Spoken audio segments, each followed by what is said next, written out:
standing on the steps of New York's Municipal Orphanage on the night of December 31st, 1922. And aren't you now conducting a coast-to-coast nationwide search for Annie's parents?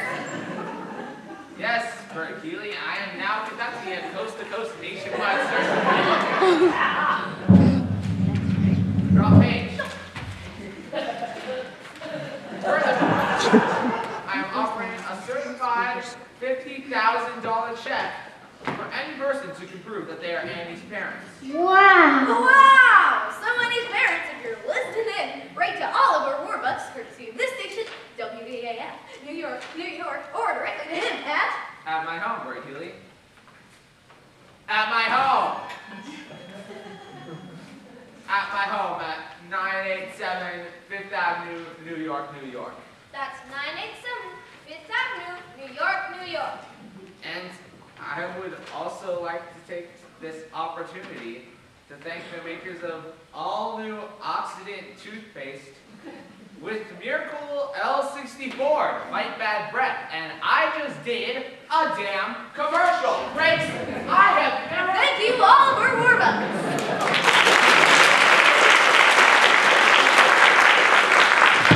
Coming by all of our warbucks, so Annie's parents, if you're listening in, there's $50,000 and a wonderful daughter waiting for you, so get in touch right away, you hear? Hey, Mr. Healy, isn't it time once again for a lovely woman sister? It most certainly is, Wacky. Well, I see by the old clock on the wall that another one of our Thursday night get-togethers has gone by faster than you can say us.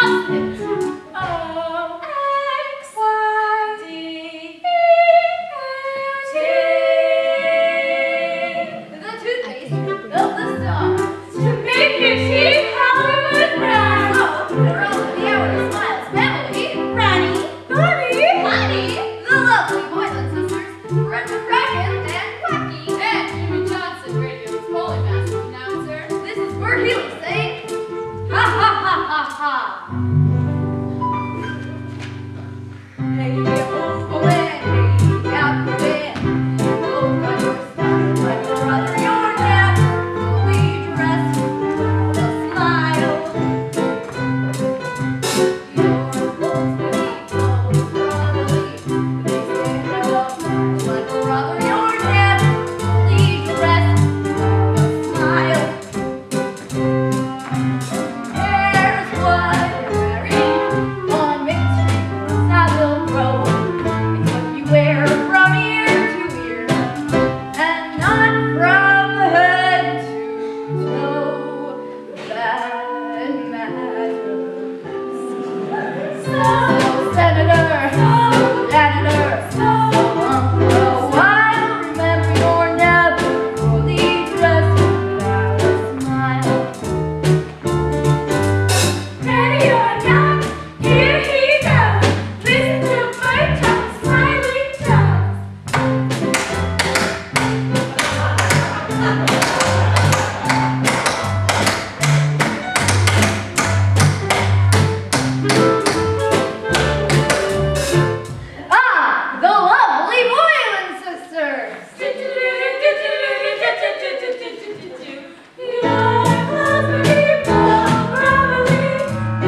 lady that runs this here orphanage? Yeah?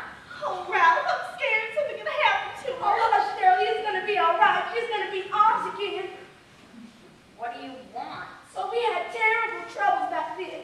Had to head north to Canada and leave our baby right here on the front stoop. Our little girl, our Annie. Annie, you're Annie's parent. Oh, please, nothing's happened to her. I can't believe it. Annie's parents? Where do you say you're from again? A little farm up in Canada. Manitoba, where they've got lots of chickens. And ducks. And geese. Oh, you should have seen all the geese. And roosters. Gotcha, sis. Oh, God, Rooster, I never would have known it was you in 100 years. Well, Daddy, and we're gonna fool Warbucks too. Gonna sell us 50,000 big ones. This is gonna be the best bunco job ever, Aggie. I know a guy out of jail. He can doctor up a fake birth certificate or any other papers you'll want. Or we're gonna need you for details about Annie. Yeah, I could help you. A lot. But what's in it for me, Ralph? Three-way split, Aggie. Half. Half, you dumbo! Half. Straight down the middle. 25 grand each. But we gotta do it fast. 2 to 3 minutes at the most. Get the money, get the kid, get the hell out of town. That's just it. What are we gonna do with the kid afterward? Aggie, that's no problem. When the rooster wants something to disappear, it disappears for good. Rooster. Ah, come on, Aggie. We get the money, we get the kid, we blow this crummy town, and Lil and I, well, we'll meet you. Where? Oh, yeah. These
President Roosevelt has so far lived up to none of his lofty campaign promises. All we have heard from Franklin Delano Roosevelt and his so-called brain trust is a great deal of high-flown talk and virtually no action.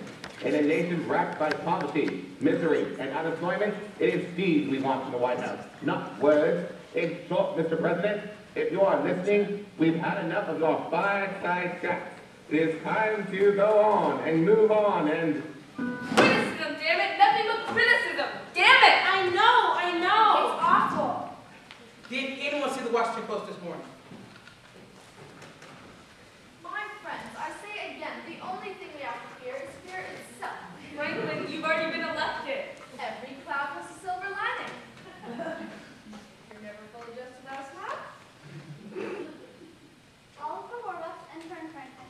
Thank you, Louis. Show them in. Oliver. Oliver, good of you to have come. Good morning, Mr. President. Well, who does this we have here? Mr. President, this is my good friend Annie. Annie. She so wanted to meet you that I couldn't resist bringing her along, just to say hello. Of course, the little girl who sang so beautifully on the radio last night. Annie, this is President Roosevelt. How do you do, President Roosevelt? How do you do, Annie? You're as lovely as you sounded on the radio. Thank you, President Roosevelt. Well, shall we begin? Annie, if you'll wait outside. No, Oliver, let Annie stay. Having a child on hand puts us on our best behavior. Thank you, Mr. President.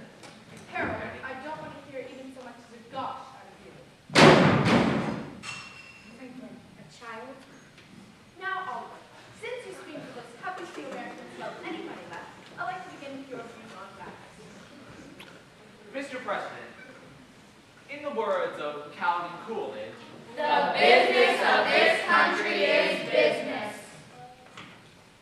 yes, and for the sake of the country, the White House, Ball State, and namely me, we have to get my factories up and running and the workers back to work. According to my latest figures, there are nearly 50 million Americans without work and nearly 50 million with no visible means of support. Mr. President, if I may say so, unemployment is not our worst problem. The dispatches from Germany are becoming more and more disturbing each day. There could be war. Germany, hell, there are people starving in this country. Carol, I know that. In the long run, we are not. People who are starving, there is no long run. The trouble is, it's all happening at once. The stock market is taking another nosedive. Sit-down strikes, riots, Floods, dust storms, And the FBI still hasn't caught Albert Home. well, at least we're all agreed on one thing. The situation is hopeless and getting worse. Henry, I'd like to see those figures. The sun will come out tomorrow. That's your mom's shovel. Quiet, little girl. Harold! What did you say, Annie? No, that's all right. Go right ahead, my dear. It's still a free country. Just thinking about tomorrow. Clears away the cobwebs and the sorrow. Till there's none.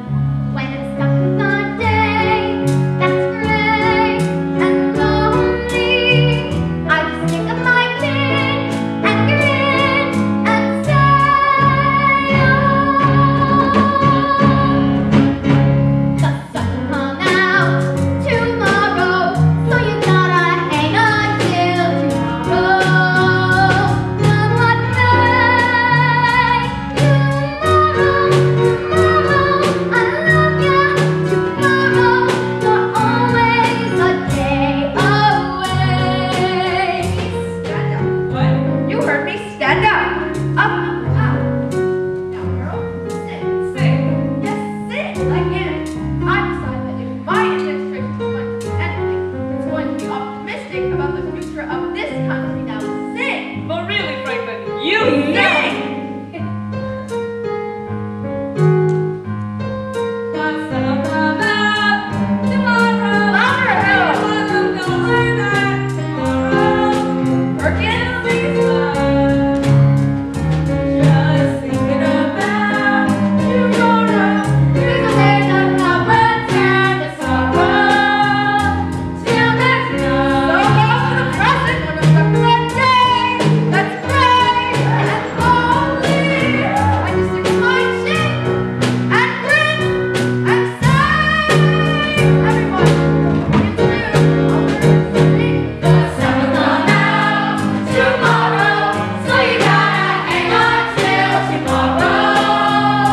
Come what may. Tomorrow, tomorrow, I love ya. Tomorrow, you're always a day away. Tomorrow, tomorrow, I love ya. Tomorrow, you're always a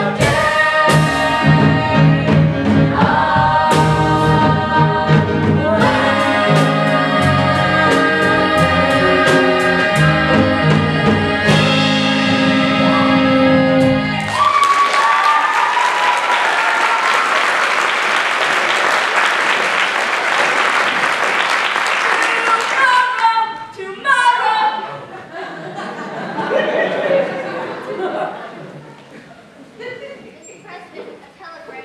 Ah, yes, excuse me, everyone.